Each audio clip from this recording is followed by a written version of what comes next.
Un gran saludo, amigos de Mundo Contable, un gusto poder volver a estar con ustedes en este espacio diseñado especialmente para los profesionales de la contabilidad.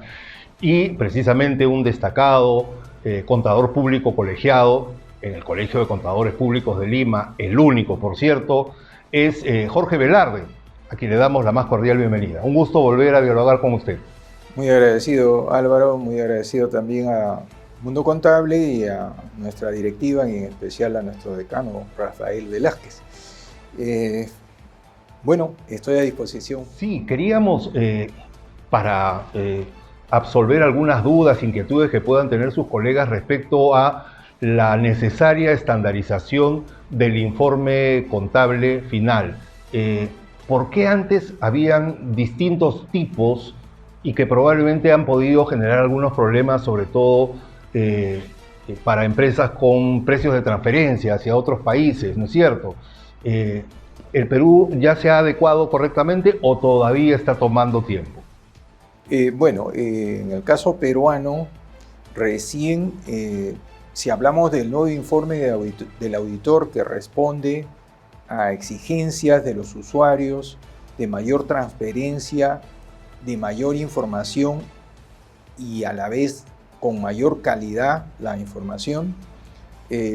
Internacionalmente, el nuevo informe del auditor se viene aplicando desde el 2016, pero aquí en nuestro país recién se aprobó por la Junta de Decanos de los Colegios de Contadores Públicos del Perú para el ejercicio 2022, que se viene auditando ahora en el 2023.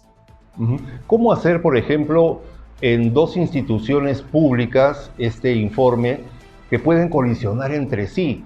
Es decir, lo hemos visto ahora con un ejemplo palpable con la Autoridad de Reconstrucción con Cambios, que se ha dedicado, antes que hacer honor a su nombre, a duplicar labores que le competen probablemente al gobierno central o a los alcaldes o a los gobernadores regionales, y probablemente estas últimas instituciones puedan, no digo que así sea, tener un informe final diferente. ¿Qué hacer en estos casos en donde los informes no coinciden? Sí, es una realidad.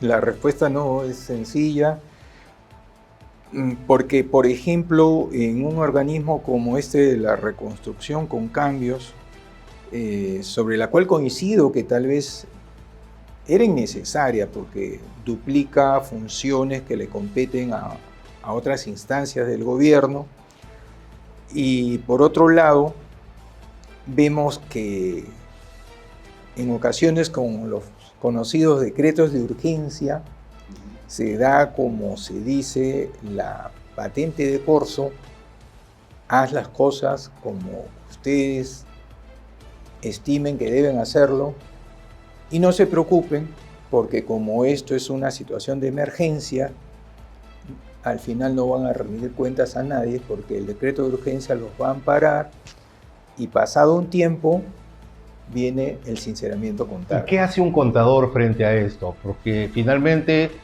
cualquier informe que pueda emitir, a las finales va a haber antes siempre, digamos, la bala de plata que dice: perdón, estamos en estado de emergencia, no es necesario su informe. ¿O siempre va a ser necesario?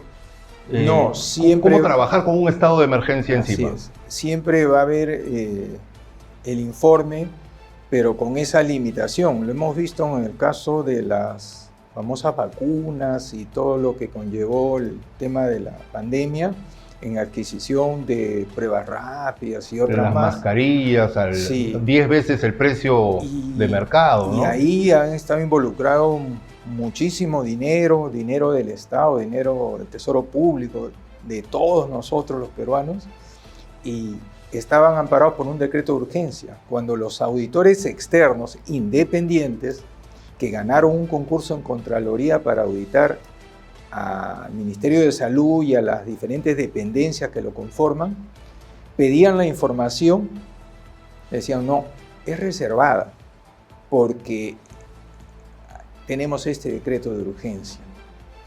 Y ello llevó incluso al Congreso a no aprobar por eso la cuenta general de la República que presenta Contraloría, por el caso del Ministerio de Salud, por el caso Petroperú. Y cuando usted nos dice que este nuevo informe debe contar con más información, Sí. ¿a qué se refiere puntualmente que deberían tener en cuenta muy exhaustivamente sus colegas? Bueno, ha cambiado la estructura interna, la presentación de los diferentes párrafos. Por ejemplo, el párrafo de la opinión ahora ocupa el primer lugar, el más destacado, porque en realidad la opinión es la esencia del informe del auditor y... Que no deja de ser subjetiva también, ¿no es cierto? Claro, pero ahí viene uno de los cambios. Ahora, después del párrafo de la opinión, nos piden que sustentemos, demos los fundamentos de cómo hemos llegado a esa opinión. Ahora, el auditor, en todos los casos, se entiende, basa su opinión en las evidencias de auditoría que ha podido obtener a lo largo del cumplimiento del encargo de auditoría. Siempre y cuando no haya estado de emergencia. Siempre y cuando Porque evidencias en un estado de emergencia pues van a encontrar muy pocas, ¿no? Porque ahí simplemente no le dan la información, no le dan la documentación, no pueden revisar los procesos de contratación. Es más, algunos han sido señalados directamente, no ha habido un proceso. O sea, es más difícil que hacer una auditoría en el servicio de inteligencia, donde todas las cuentas son secretas. En todo caso, van por ahí. Van por ahí, sí. ¿Y qué hacer si es que hay, como le decía, esta colisión? ¿Hay alguna manera de reformular, de hacer un informe en conjunto adecuado ya a este nuevo modelo? Un informe conjunto no sería posible. Eso, cuando se emiten estados financieros individuales, no es posible. Ahora, yo veo por ahí que tal vez, en mi opinión, ¿no? Muchos pueden discrepar, y en especial la institución que voy a mencionar. Yo creo que Contraloría debe exigir que se le permita cumplir a cabalidad con su rol de autoridad, del líder del Sistema Nacional de Control. No puede ellos aceptar un decreto de urgencia por encima de su ley de creación, que le da la potestad y la autoridad para auditar, controlar, fiscalizar el gasto público del Estado. Pero en la práctica lo está resignando ante una norma de menor jerarquía, que es un decreto de urgencia. ¿Cómo es esta situación de adecuación a este nuevo informe de auditoría, sobre todo en provincias, donde probablemente se puedan cometer mayores errores por desconocimiento, por la dificultad de acceso a la información?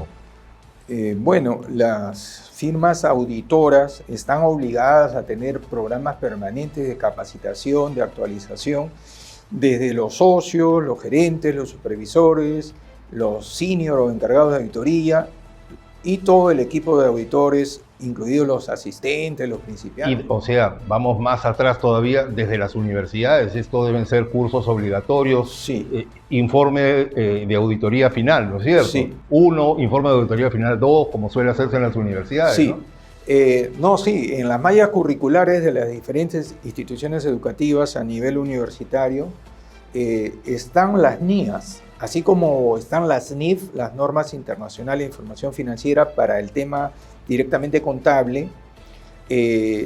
Están las NIAs para todo lo que es el trabajo del auditor, y esas NIAs también están basadas o sustentadas por las NIF, o sea, están, por decir, vinculadas. No es que la NIA va por un lado, por un sendero o por un camino, y la NIF por otro, no. Hablan un mismo idioma, se basan las NIAs en las NIF. Correcto. ¿Cuáles son los riesgos de no elaborar adecuadamente un informe de auditoría? ¿Qué daño colateral se le puede hacer a la empresa y a las empresas que trabajan con la empresa? Bueno, justamente es por ello la demanda de los usuarios. a nivel internacional hemos visto, no solo en los últimos años, sino en las últimas décadas, Escándalo. sonados escándalos financieros en Europa, en América, en el Asia. De las supuestas vacas sagradas, ¿no? Así es. Que claro, nadie les niega su competencia, su liderazgo profesional, pero a veces, en algunos casos puntuales, yo me imagino que ha colisionado el interés de permanecer en esas ubicaciones privilegiadas que lo da básicamente la facturación que tienen ellas, estas firmas. Entonces, han perdido tal vez algo de independencia y han comprometido, por lo tanto, su ética profesional. Es un poco como las encuestadoras.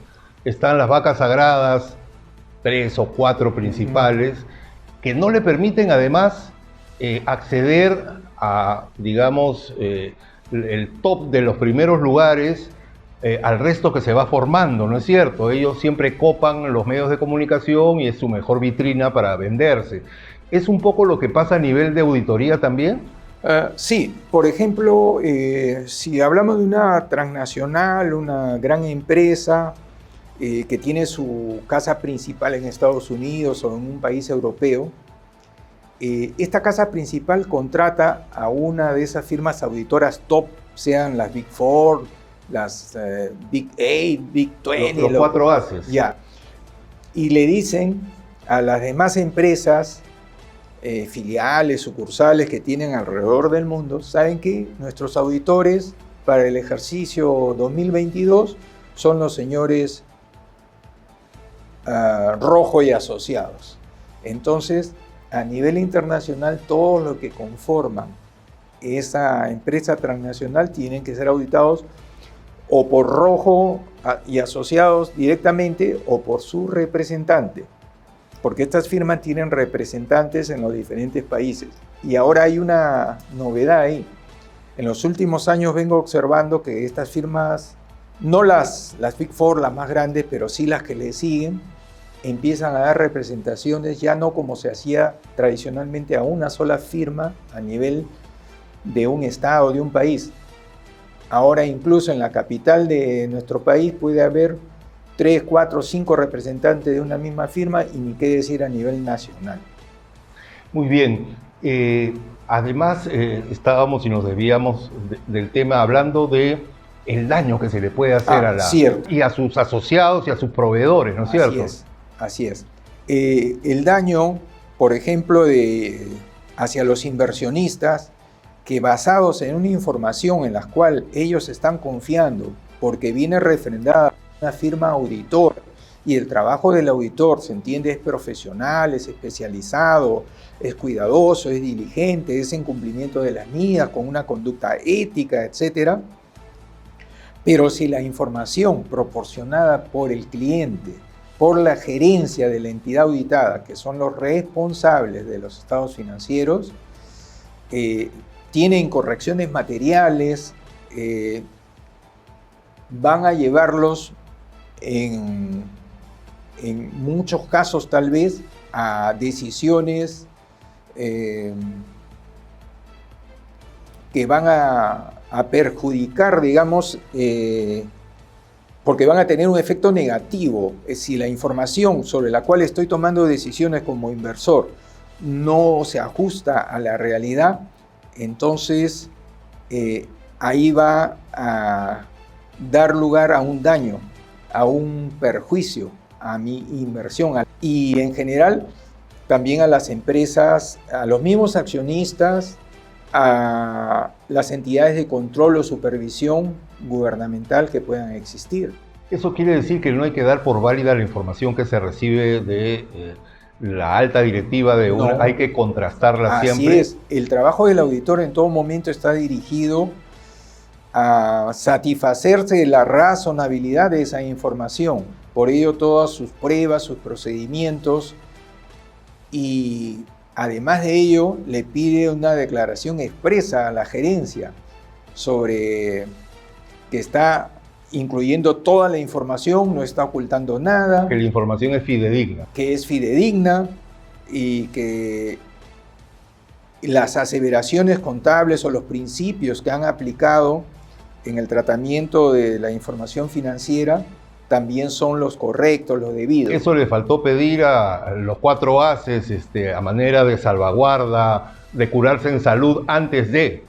No creo, de hecho lo tienen que haber hecho, pero lo que sucede es que no han puesto, me imagino, todo el celo debido en algunas operaciones clave, en unos asuntos clave dentro de la auditoría. Porque una vez que empieza a crecer la bola de nieve del pánico financiero, ya no hay marcha atrás, ¿no es cierto? No. Y es lo que pasó con el Silicon, ¿no? En el sector financiero, bancario, en particular, el pánico pues es terrible.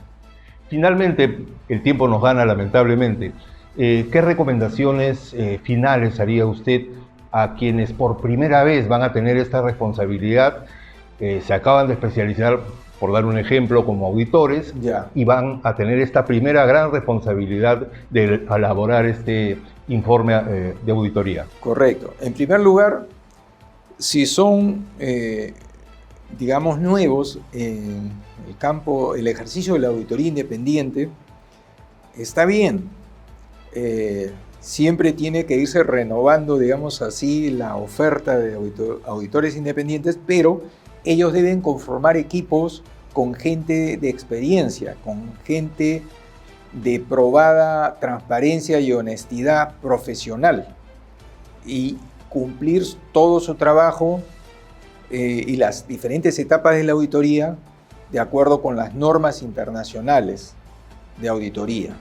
Y ponerle mucho cuidado y diligencia, como se ha dicho siempre, profesional al cumplimiento del encargo, porque la firma de ese auditor independiente va a estar vinculada a los efectos negativos que pudieran derivarse de ese informe auditado si es que no hicimos el trabajo con la debida responsabilidad como auditores. Y además que podría afectar a miles de personas en el caso, por ejemplo, de una caja, una cooperativa, una financiera, etcétera, ¿no? Donde están los ahorros de miles de personas, ¿no? Es cierto.